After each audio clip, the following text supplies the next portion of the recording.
Hi everyone, I'm the Whiskey Enthusiast. Welcome back to my channel. Today we have a sample of Ardbeg 8 for discussion. I know I am very late to discuss this, very late to the party, yet again. It happens. I had this sample and I think I forgot that I had it.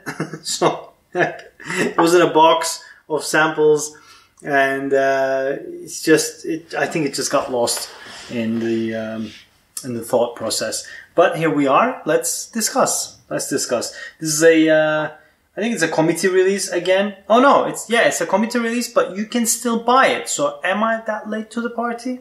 You can still get it after my review. Maybe you will, maybe you won't. But I'll put the bottle here so it stays there, and I'm again trying it from my trusted Ardbeg nosing glass, which is very nice. We don't know much about it. We know it's ex-bourbon and ex-sherry casks, and that's about it. It's bottled at 50.8% ABV. As far as I know, well, obviously non-chill filtered, but with all Ardbegs. And as far as I know, it's natural color. I don't know what they want us to discuss, to be fair, because I've been reading some reviews on it. Back in the day when I first heard about it, I was eager to try it, and people were not discussing that much. But I suppose you could count this as discussion. So maybe they were.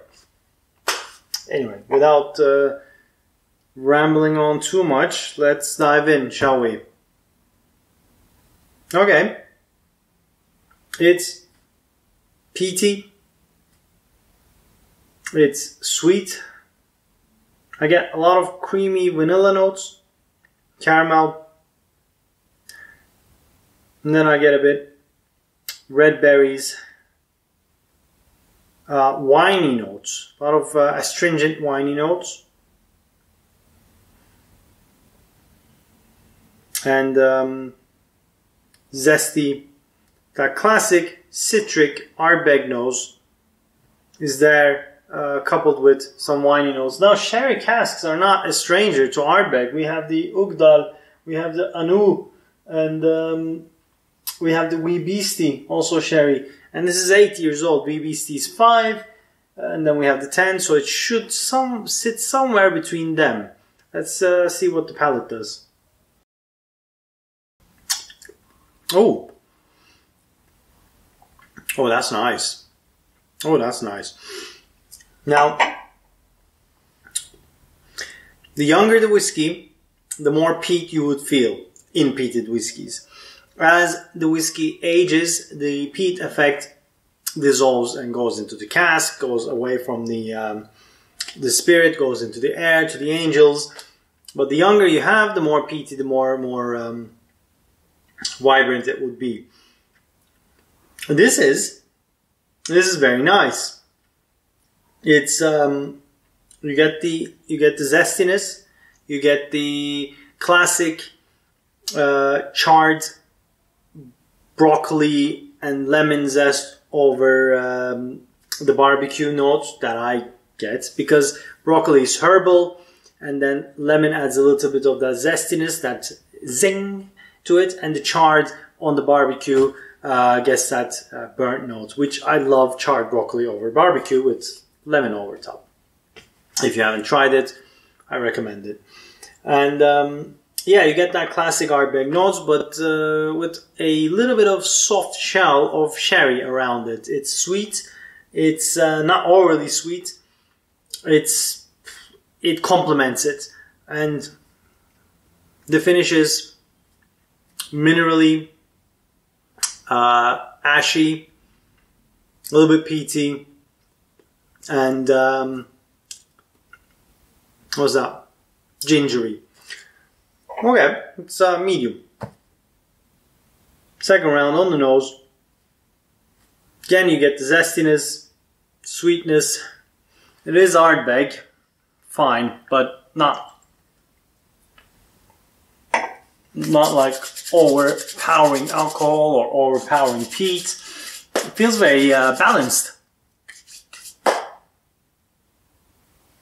Ashy, but not super ashy. Oh, that's nice. With a sweetness. The thing is, it's not as peaty as I thought it would be, but we have the 5 for that.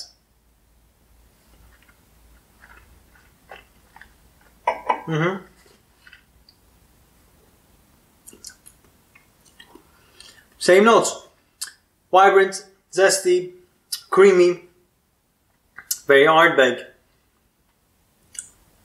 It's a bit boring.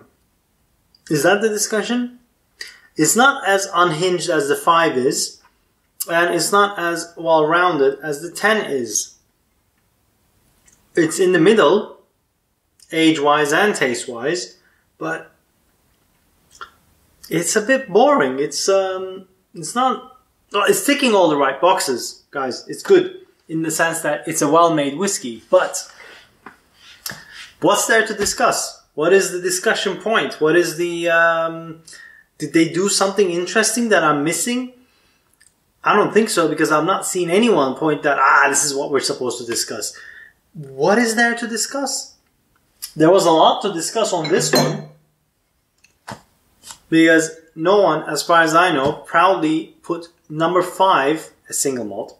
There are blends there. But a single malt puts a 5 on their bottle. There's, I think, Glen Turner as a blended malt. They put 5. There's a few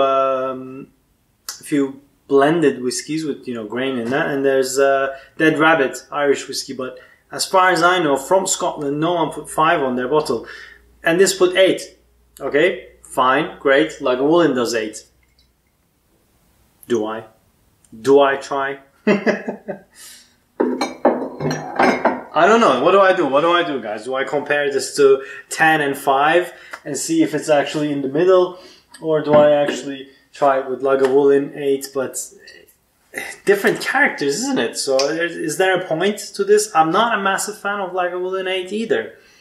And this one feels a bit boring.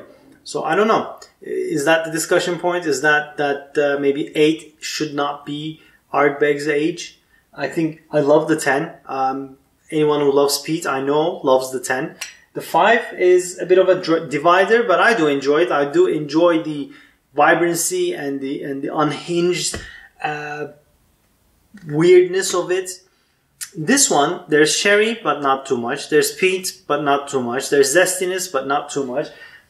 It's weird. I'm gonna do it. I can't resist. I can't resist. I'm gonna do it. Come here. And I'm gonna do it in a SMWS glass. This wasn't the point of this review. I wasn't gonna do any comparisons whatsoever, but you know what? We just do it and decide on the spot, don't we? So much paler in comparison, obviously because I wasn't prepared on this and I'm not big on editing. I don't want to stop this, go back, research Lagavulin 8 and come back. I like to keep it a bit more unprofessional and amateurish. I don't know if it's any good. But this is Lagavulin 8. It has been making a lot of waves in my market. And I think it's because Diageo is kind of killing off the 16. The Distiller's Edition doesn't have any age statement anymore. It never did, but doesn't have the vintages anymore. Talisker Distiller's Edition don't. So Diageo's kind of dropping down the age statements on the Lagavulins as well, and increasing the price on the higher age statements. But now this kind of... Okay. So as far as I know, the Lager 8 doesn't have any sherry whatsoever. So it's first or second fill ex-bourbon. I think it's just second fill, maybe third. But nose is very bright, very alcoholic, very ethanol-y, very zesty and peaty.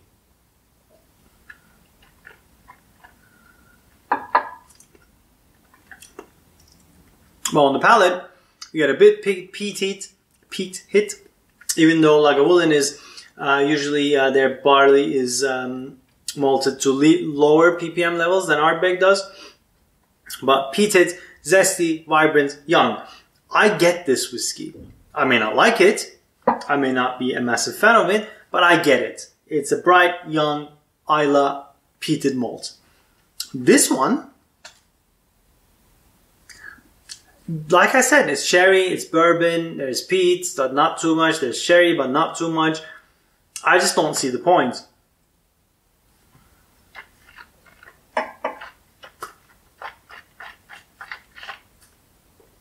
I mean,